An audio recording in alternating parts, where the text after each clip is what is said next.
Don't do it. मेरा आपसे अनुरोध है ऐश्वर्य जी, जब किसी क्षेत्रीय पार्टी को, और क्षेत्रीय में भी बहुत संकुचित मानसिकता वाली पार्टी को आप अंतर्राष्ट्रीय स्तर पर बात करने के लिए बुलाएंगे, तो वो इसी प्रकार का अनर्गल प्रलाप करेगा जिसका कि अभी यहां पर मुजाहिरा अनुराग भदौरिया जी ने किया। फिर भी मैं इनके अनर्गल प्रलाप का तथ्यात्मक जवाब देता हूं। पहला प्रश्न इन्होंने किया कि 10 लाख करोड़ रुपए कहां से बट्टे खाते में गए। तो मैं दर्शकों से कहना चाहता हूं, ये जितने लोन्स लिए गए थे, एक लोन बताइए जो मोदी जी की सरकार में लिया गया हो। क्योंकि जो लॉन्ग टर्म लोन लिए जाते हैं, अगर आपको बिजनेस की इतनी भी समझ होगी, अगर आप अपने मकान का भी लोन लेंगे तो 4 साल 5 साल का नहीं होता है, मिनिमम 10 15 या 20 साल की किस्त होती है। ये 15 और 20 साल के लॉन्ग टर्म लोन किसके जमाने में लिए गए थे? सब के सब कांग्रेस के जमाने में लिए गए। बट्टे खाते में पहुंचाने की स्थिति उनके कारण में बनी। किसी के ऊपर एक कागज नहीं अवेलेबल है, चाहे नीरव मोदी के ऊपर हो और चाहे विजय माल्या पे हो। फिगुटर अफेंडर बिल हम लाए अपने जमाने में, उनकी संपत्तियां हमने 22,000 करोड़ रुपए की जब्त की। हमने विदेश से कॉन्ट्रैक्ट साइन किए कि अब उनके एक एक मूवमेंट की, एक एक ट्रांजैक्शन की रियल टाइम इंफॉर्मेशन मिलेगी। इसलिए गए बट्टे खाते से पहले अपनी अकल पर पड़े हुए बट्टे को हटाना चाहिए, उसके बाद आपको पता चलना चाहिए। दूसरी बात, आपने कहा ये 11 लाख करोड़ क्यों डूब गए। बिल्कुल एक रिपोर्ट की हैसियत नहीं थी कि भारत की मजबूत इकोनॉमी को कर देती। जब हमारा सारा विपक्ष एकदम चिल्लाना शुरू कर देता, हुआ हुआ हुआ हुआ, हुक्का हुआ हुक्का हुआ करना शुरू कर देता है, तो इन्वेस्टर्स के मन में यह कंफ्यूजन उत्पन्न होता। और अब तो हम साफ साफ कहना चाहते हैं, यह तो कहीं कोई किंतु परंतु नहीं है भाई। जॉर्ज सोरोस से जुड़े हुए फाउंडेशन में सोनिया गांधी जी उपाध्यक्ष थी। क्लियर कट आके कांग्रेस को कहना चाहिए था, उपाध्यक्ष नहीं थी, ये साफ साफ नहीं बोल पाए।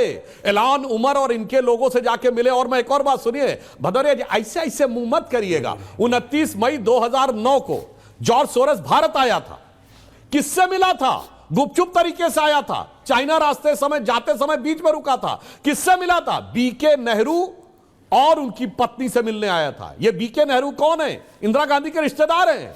तो बहुत पुराना याराना है भाई, बहुत पुराना याराना है। बिल्कुल आपने सही कहा कि बाहर वालों की हैसियत नहीं थी हमारे मजबूत देश की अर्थव्यवस्था को कमजोर करते, जब तक घर का भेदी लंका ढावे ना होता। इसीलिए मैं आपके लाखों दर्शकों से कहना चाहता हूं, कहनी है एक बात हमें इस देश के पहरेदारों से, संभल के रहना अपने घर में छिपे हुए गद्दारों से। सतीश के किसी व्यक्ति के लिए शब्दशः नहीं कह रहा हूं, बाकी देश की जनता भली भांति समझती है। जो सदा सर्वदा से विदेशी शक्तियों के हाथ में खेलते रहे हैं, वही आज खेल रहे थे। एक लाइन और कह दूं भदौरिया जी, अभी और हंसीएगा नहीं, मैं एक और फैक्ट बोले दे रहा हूं। नटवर सिंह जो मनमोहन सिंह सरकार के विदेश मंत्री रहे, उन्होंने अपनी किताब one life is not enough में लिखा है, सबसे बड़ी समस्या यह थी कि अमेरिका का दखलंदाजी हमारी सरकार में बहुत ज्यादा थी। ये विदेश मंत्री ने लिखा है, मनमोहन सिंह सरकार के, अपना आरोप नहीं लगाया है। सतीश जी तथ्य कोर्ट के, तथ्यात्मक बात करिए। बाकी सब तो आप हिलते डुलते हमेशा ये सब बोलते ही रहते, उसमें कोई नई बात आप नहीं बोल रहे हैं। सतीश जी हिंडनबर्ग रिपोर्ट की दुहाइयां दी गई, द कंप्लीट ऑपोजिशन, पूरा विपक्ष आया है। और आज बिल्कुल देखिए, अब मैं भी तथ्यात्मक बात करता हूं। मैं लच्छेदार भाषा में सेलेक्टिव डेटा के आधार पर तो सुधांशु जैसा नहीं बोलूंगा।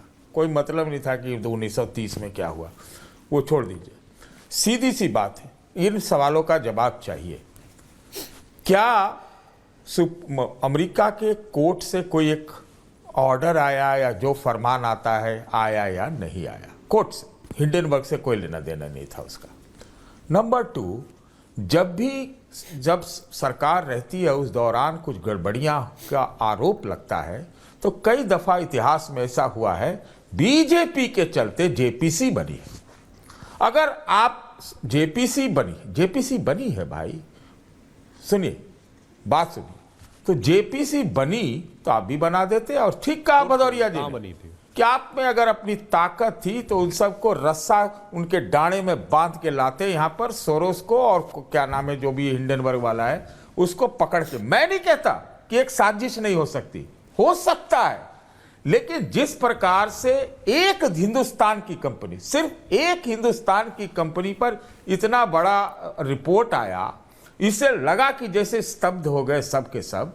बहुत डिफेंस में क्या किया, हमको तो लगता भारत सरकार ने ही कहा ना, ये देश के ऊपर हमला, अडानी ने कहा और अडानी के लिए भाजपा जिस चौड़े होकर खड़ी हुई तो सवाल खड़े हो जाते हैं, पहली बात। दूसरी बात, एक और चीज मैं कहना चाहता हूं, मैं कहता ही नहीं कह रहा हूं कि ये साजिश नहीं हो सकती, लेकिन आप तो घर के अंदर शेर क्या सवा शेर हैं, बाहर में आप क्यों नहीं है?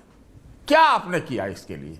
देश का आपने 11 लाख करोड़, फिर आप इस पर आरोप ये भी लगेगा राजनीतिक भाषा में कि आपने डुबा दिया, लेकिन वो देश के, मेरे कहने का मतलब यह है कि ये देश के लोगों के इन्वेस्टर का ही नहीं डूबा, ये डूबा भी तो भाई एक कंपनी का भी डूबा, और एक ही कंपनी पर ये क्यों आरोप लगे, ये एक सवाल होता है। देश में भी इधर उधर की जांच हुई, सेबी पर सवाल उठाए, मैं नहीं कहता कि जो सवाल उठते वो सब सही है, लेकिन आपको जो है दूध की तरह साफ होना पड़ता है। ये एक इसमें बहुत बड़ा महत्वपूर्ण विषय है। और सही बात है कि अगर कोई बढ़ना चाहता है तो उसको रोकने वाले लोग होते हैं, इसमें कहीं से कोई शक नहीं। तो आप कहेंगे कि विपक्ष के चलते कुछ हम नहीं कर पाए, विपक्ष की तो आपने कहीं का नहीं छोड़ा है, विपक्ष को तो आपने कहीं का नहीं छोड़ा है, तो फिर यहां पर आप विपक्ष आपके ऊपर आपको कुछ कार्रवाई से रोक देता है, आपको अपना फौलाद दिखाने से रोक देता है, ये कौन सा तर्क है?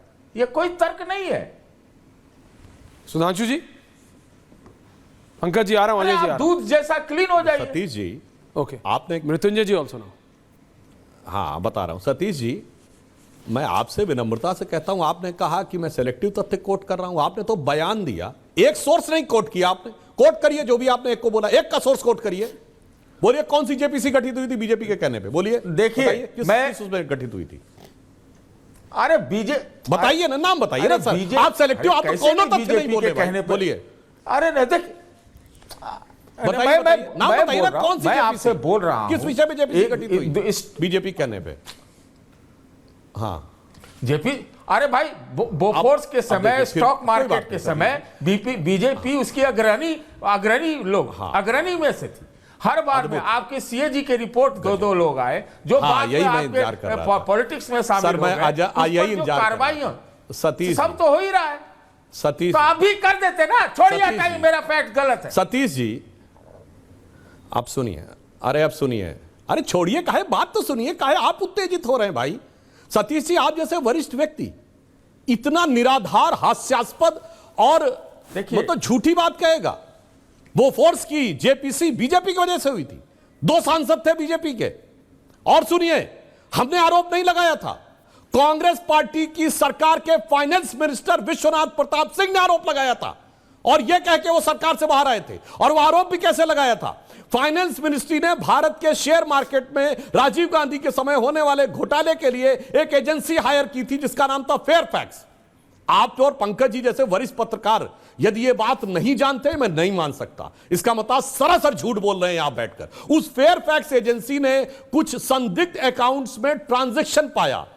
बकौल आपके फाइनेंस मिनिस्टर वीपी सिंह ने यह विषय राजीव गांधी के संज्ञान में लाया, और जब उन्होंने इस पर कार्रवाई करने से मना किया तो सरकार से वो बाहर आ गए। सरकार के अंदर से बात उठी थी, कहां अच्छा जेपीसी में बीजेपी कोई सदस्य था क्या जो वी शंकरानंद के जमाने में बनी थी, और वी शंकरानंद उसके अध्यक्ष थे, और उसके बाद उसमें कुछ नहीं निकला, और बाद में जांच हुई और राजीव गांधी पे एफआईआर दर्ज हुई 1990 में। तो माने वाला इसे हम मत बोला करिए। आप कहते हैं सेलेक्टिव तथ्य फला। पंकज जी, अब मैं बताता हूं आप लोगों की सेलेक्टिव एमनीसिया क्या है।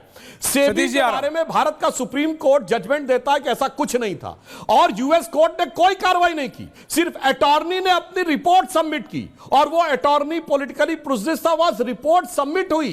कोई कार्रवाई दिखाई है जो आदेश हो यूएस कोर्ट का, कोई आदेश नहीं था, बल्कि यूएस कोर्ट का आदेश हिंडनबर्ग के बारे में था कि यह सबमिट नहीं करेगा। उसके बाद आप लोग शुरू हो गए।